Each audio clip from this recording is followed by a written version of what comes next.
This episode takes us to Sarasota. We've got a couple of guests today. Vicki Oldham is the president and CEO of the Sarasota African American Cultural Coalition. She is also the host and founder of the Newtown Alive History Tours in Sarasota, where she works with Brenda Waddy, a former singer with the Motown Marvelettes group. She was a touring singer for many years during the 60s and sings on Vicki's tour. How did you come across these two? I've actually known Vicki for quite a while. She used to be a TV journalist in Sarasota. Oh, wow. And what she's doing sounded really interesting because I think people have this image of Sarasota as this blindingly white, very wealthy town, and that's all they know about it. And there's just so much more to the story. So that's why I invited her to come on, and she brought Brenda with her. Yeah, this is an enlightening conversation for me, and I'm guessing most of our listeners as well. Vicki and Brenda join us today. There'll be links to all of their efforts in the show notes. So here we go.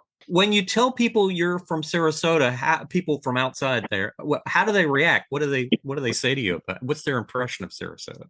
This is Vicki, and most people know that Sarasota is wealthy and it's an arts community. Basically, that's it. Brenda might have something different to say. I wasn't born here. I moved here for the sun and fun. Vicki, when did you start the trolley tours? We started them in about 2019. And what happened was this. The city of Sarasota was looking for a consultant to document 100 years of the African American community's history. And that was in 2015. I submitted a proposal and the city chose my proposal. So I completed phase 1 of the project, and then the city of Sarasota awarded my team phase 2.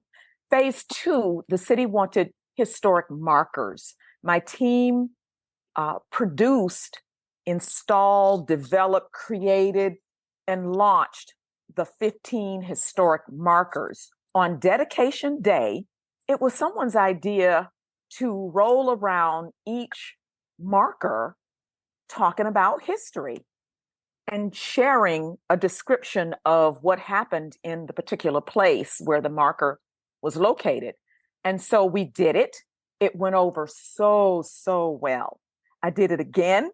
It went over really, really well again. And so one of the people that I respect a lot, he said, "You know what, Vic? I think you've got something here. I think you need to continue these." And with that, we continued them. I think people don't realize what a rich history Sarasota has. What are some of the highlights that you talk about when you do the tours? Woo-hoo. Man, oh man, I don't know that you have enough time, Craig, but I will give it to you in highlights. The African American community in Sarasota has such a rich history. And one of the stories that we do share is this beach desegregation story. People, millions of them, come to our area to enjoy our world famous beaches, but they do not understand that it took Black people to open up these beaches to Black and brown people. So in 1954, a woman by the name of Mary Emma Jones, she was a business owner in the Newtown community. She went to the commission, county, to ask for a colored beach. That was the term used at the time. Black people had no access to the beach or public accommodations. In fact, at that time, only 2 miles of beach around the state of Florida were open to African Americans. So the county commission blew her off. They were polite, but they didn't do anything. And then a couple of years later, a president of the Sarasota branch of the NAACP, Neil Humphrey, started that drumbeat for the desegregation of Sarasota County beaches. Nobody did anything. And so he organized car caravans to the beach as a way of protest.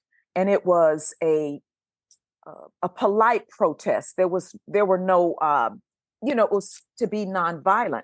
And it's interesting because this predated Dr. Martin Luther King's rise to power, and it also predated Rosa Parks being seated on that bus that started, the modern day civil rights movements. But Neil Humphrey Sr. was a business owner, and he was receiving newspapers into his business, the Pittsburgh Post and Courier, I believe it was. It was a Black newspaper, and he was seeing what was beginning to happen around the country. And so he organized those beach caravans to make a stand in the sand. They would a lot of the time happen after church on Sundays. So the iconic photographs that we see are Black people in church clothes going to Lido Beach, wading in the water, walking around the beach, and then going back to their cars and driving back to their community. And there was a specific route, because during the time that I did research about the African American community's history, some of the pioneers would tell me about a particular route that was taken. And these were young people who took a stand in the 50s. Mm-hmm. Brenda, how did you get connected with Vicki and start becoming interested in this history? Again, you're not from Sarasota, so you came here and became involved in the community. How did that work? Well, what happened is I'm a singer, as Vicki told you before, one of the Marvelettes. And Mr. Troy Nichols, he used to be the Freedom Singer on the Newtown Alive tour. So he wasn't able to make it a couple of times. So he asked if I would sit in. Mm-hmm. And then he never came back. And you know what? At this time, I'd love for Brenda to sing that song that she sings as we're rolling across the John Ringling Bridge, going to Lido Beach as the protesters did. It's called Wade in the Water. And it would go, wade in the water, wade in the water, children, wade in the water. God's gonna trouble the waters. Who's that man dressed in white? God's gonna trouble the waters. Who's that man dressed in white? God's gonna trouble the water. Wade in the water. Wade in the water, children, wade in the water. God's gonna trouble the water. And when she sings wonderful. That song, mm-hmm. it puts the whole bus in the mood of those protesters who were going across that water in those caravans, afraid. Some of them were afraid, like, for instance, Prevail Barber, one of our pioneers. She's no longer with us today, but she said, yes, I was afraid. But she said, God made that water and it belongs to everybody. And so she pushed past her fear and went on and waded in the water with the other protesters. The heart of the Black community in Sarasota, correct me if I'm wrong, is Newtown. What's the history of Newtown? How did that get started? Well, the first community settled in what we call the Overtown area in Sarasota. Many people know it as the Rosemary District, but African American people came here looking for work. And Sarasota was a burgeoning, growing town, and there were work opportunities, certainly work in farming. So they came to work in the celery fields. They came to pick tomatoes, and they came to work in the turpentine camps. And so their community was, and also as domestics, and they took in laundry, and they worked for the well-heeled residents who were leaders in our community. And so they worked in that downtown center because that was close to their jobs in the homes of people like Colonel John Gillespie, who became the first mayor of Sarasota. He came from Scotland, and he recruited other Scottish people to come and buy land here. Well, of course, they did not know that Sarasota was this wilderness filled with mosquitoes and wild animals like surprise. people that you wrote about, Craig, in your book. Yes. And many of them, went on back, but some of them stayed, like Colonel Gillespie. And so he continued recruiting people. And then, the Potter Palmers came to Sarasota. So wealthy people, this was their second home. They came. And so that is why they settled around that downtown center. But it wasn't like this garden community or whatever. It had shotgun houses and outdoor plumbing and, no grass and so forth. And the well-heeled people who lost their loved ones, they had to cross into that Black shanty town to pay homage to their loved ones who were buried in a cemetery there. It was called the Rosemary Cemetery.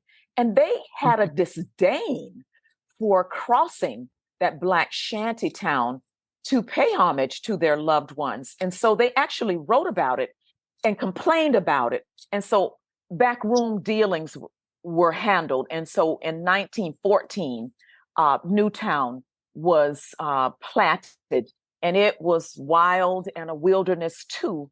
But the Newtown community, they moved into that Newtown area. First of all, their school was moved.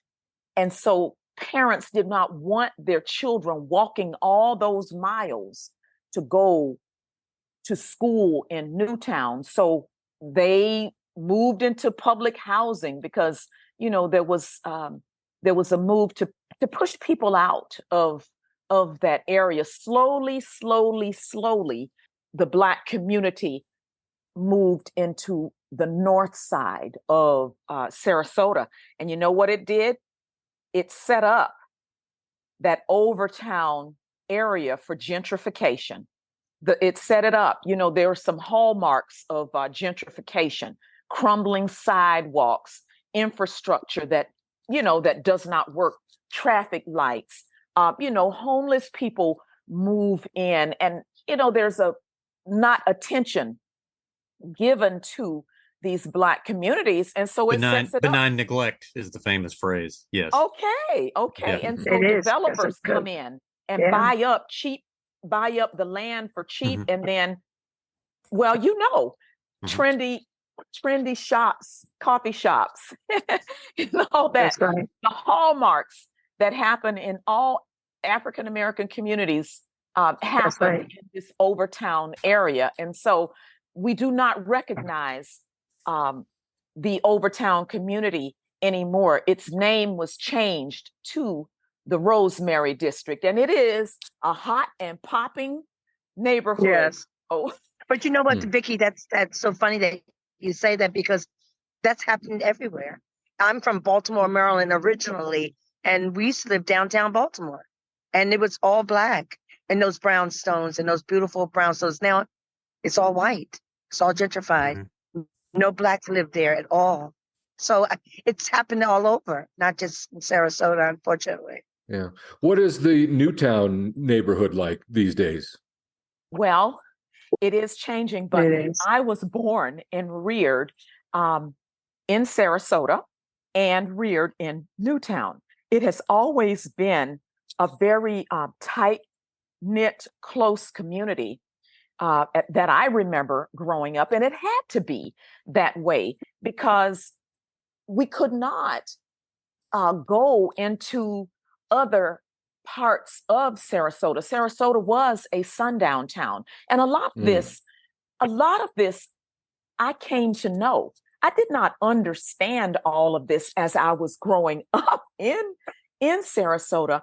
And this was not taught in our school history classes, social studies classes, but it wasn't until I started delving deep into this research that I learned about Sarasota's sundown town designation. And that means, by sundown, African Americans had to be in their own community by a certain time. And if they weren't, they had hell to pay. They faced some violence, harassment, and they had to be either working in somebody's home or on a job. For instance, Reverend Jerome Dupree told me that he worked at the bowling alley near downtown, and he had a note in case he was stopped that said, he worked at the bowling alley, so allow him, safe passage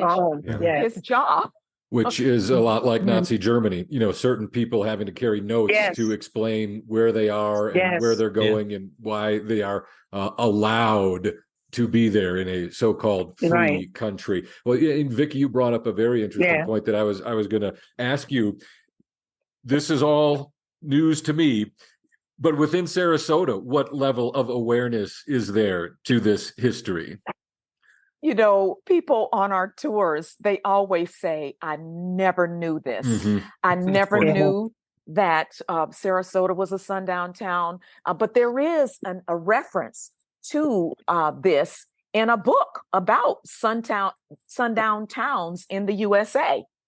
They never knew that beaches were not open to African Americans. So this is all new to them and eye-opening. And so that is why we do what we do on these trolley tours. And as you know, today it's more important than ever that we tell these stories. I mean, and Brenda shares stories about being a Marvelette with the Motown group and traveling across the South. And that too is eye-opening. Well, and that's interesting, Brendan. Maybe we'll take a little side trip there, because we've done an episode, Craig and I, on the roots of R&B in Florida. We talked about the Chitlin circuit. So, what I was in it. Yeah. What was that experience like? And I don't even like chitlins. we'd be talking about. But my mother used to cook them though, and they was awful smelling. The house was smelled terrible. Yeah, you like them chitlins. Yeah. No, but what happened to the chitlin circuit? It was rough because we used to have a Caucasian gentleman who used to drive the bus for us down to Mississippi, South Carolina. All those little hick towns down there. And we would have to drop to the floor, when we go through a neighborhood where predominantly white people were. And we would duck because they would turn the bus over. And plenty of times we've gone and sing at plantations and got to be in the kitchen. And one time we were sitting in the lawn and the people were like, they sent an African-American to us and told us that we have to get back in the kitchen. And we were like, if we go back in the kitchen, we're going home. This is enough already. So they allowed us to stay out there and mingle among the whites. But growing up and singing in that era was rough. It was really rough. This would be the 1960s, and you're doing the juke joints and these joints. Yes, the small. But it's so funny. We did a lot singing at a lot of African American beaches. Where only blacks went. American Beach. Did you sing on American Beach in Jacksonville? It's been like so many years ago, but we used to do every beach where black people were. It was wonderful. Then we would do the plantations, private parties for Caucasian people. So, it was interesting. And then growing up in the era now that our children don't even realize how we had to make a change in this country. They don't realize it. How different. And that it wasn't that long ago either. Yeah. It wasn't that long ago, no.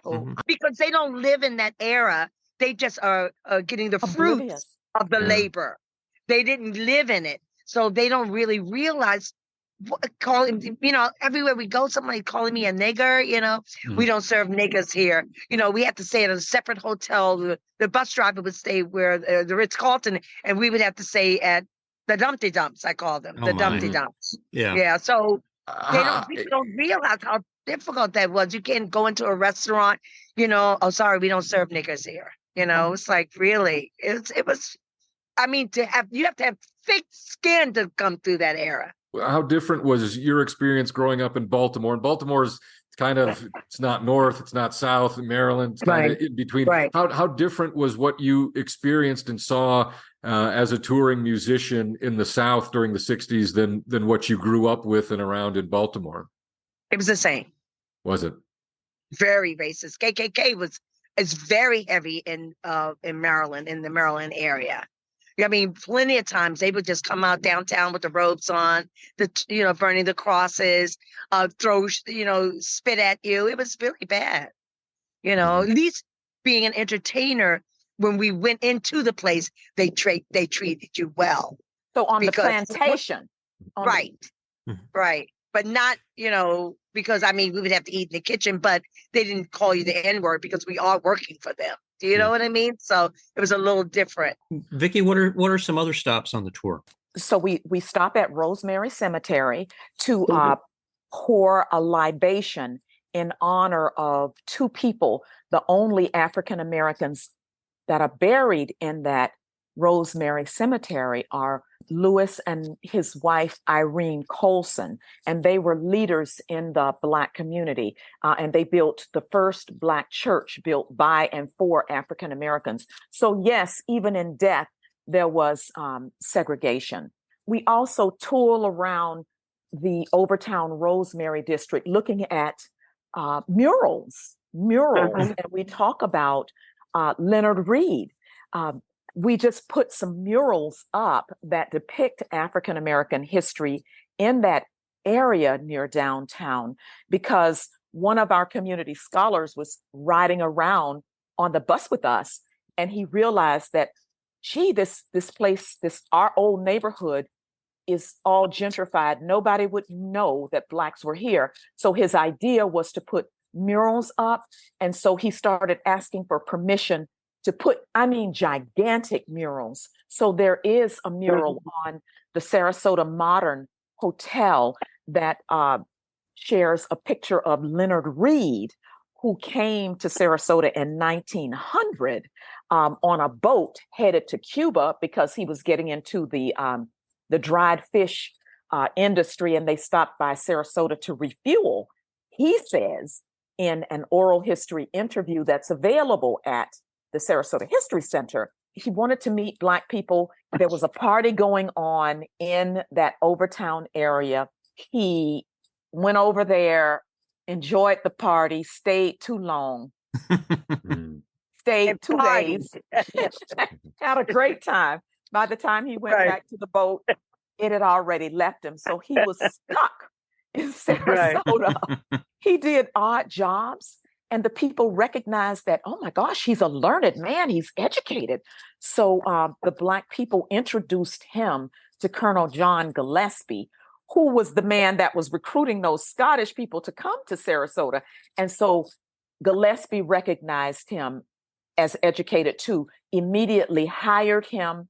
He took Leonard into his home, and Leonard started running his household, and they became the best of friends. They became confidants, and Leonard Reed was with Gillespie and helped him to map out golf courses in Sarasota, as well as throughout the state of Florida. Didn't Gillespie build the first golf course in Florida?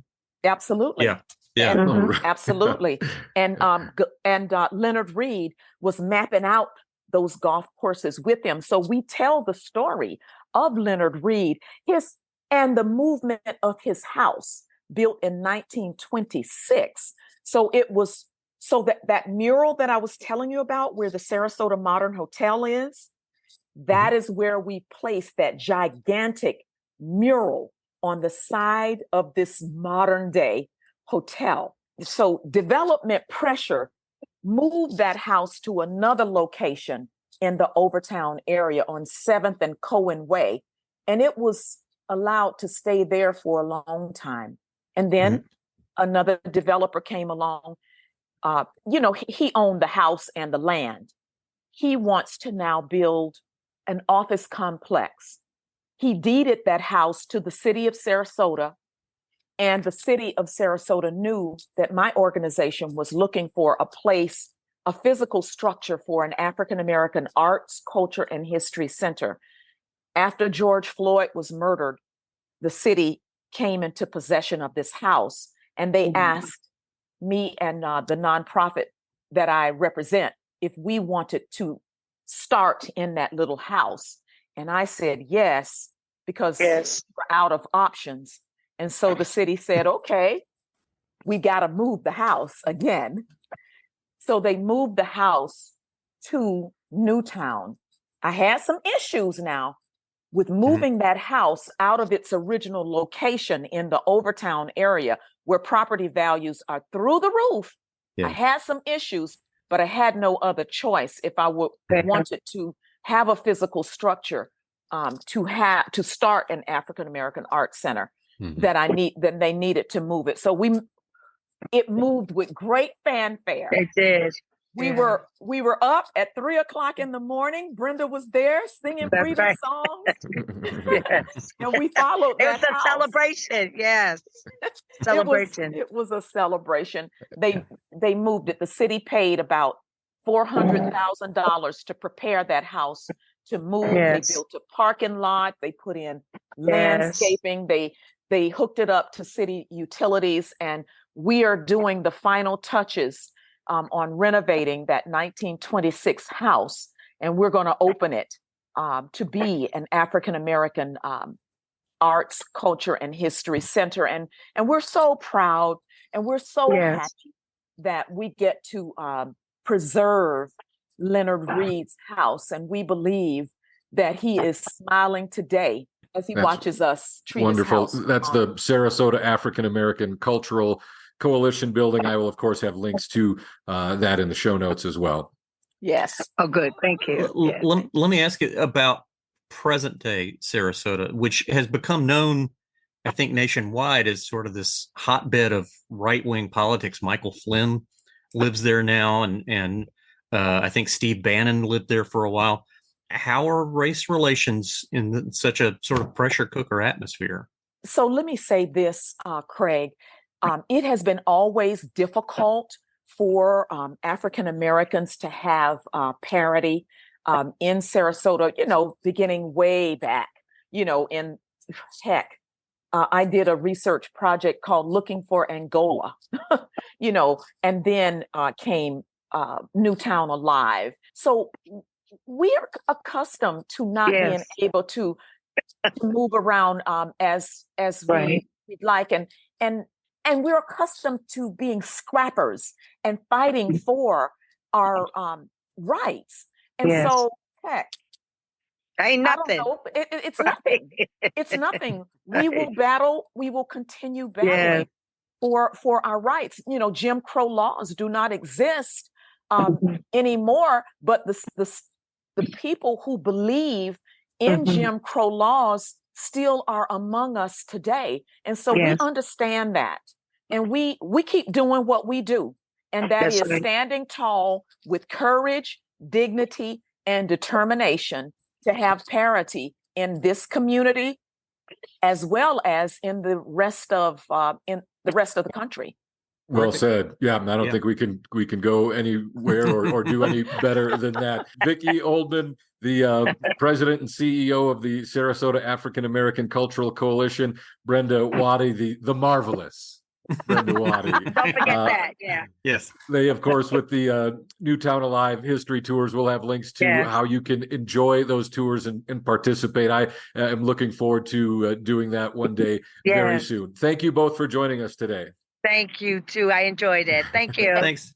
That was really great, Craig. I enjoyed that and was unaware of all of those details. That's the thing is about Florida history is that there's so many layers to it, and people, if they're even aware of just the surface of things, they're missing so much that's going on below the surface. Well, just the idea that Sarasota was a sundown town. I didn't know that. Amazing. The history of the early civil rights activism there. We've done a lot of Sarasota episodes. We've done a Ringling and circus history episode. We just did the Amish and Mennonite episode. We did an Edison and Ford episode. They mentioned American Beach, R&B in Florida, we did Black one on cemeteries. We did one on John D. McDonald, who wrote from Sarasota. Absolutely. So we've had a lot of Sarasota episodes, but this shows you again, there's still more there to find. And this Black history, Craig, we talk about this all the time, and everyone knows what's going on in this state in terms of suppression of Black history, ignorance of Black history, rewriting of Black history. Sadly, you're going to have to kind of go out and find it yourself increasingly. And I think, tours like this, it's not just entertainment and something to do when you visit Sarasota. I mean, this is essential carrying on of these stories that this state under its current leadership would like to erase. Yeah. So if you have kids and you're in the Sarasota area, take them on the trolley tour. You'll learn something, and they'll definitely learn something. Welcome to Florida. Welcome to Florida.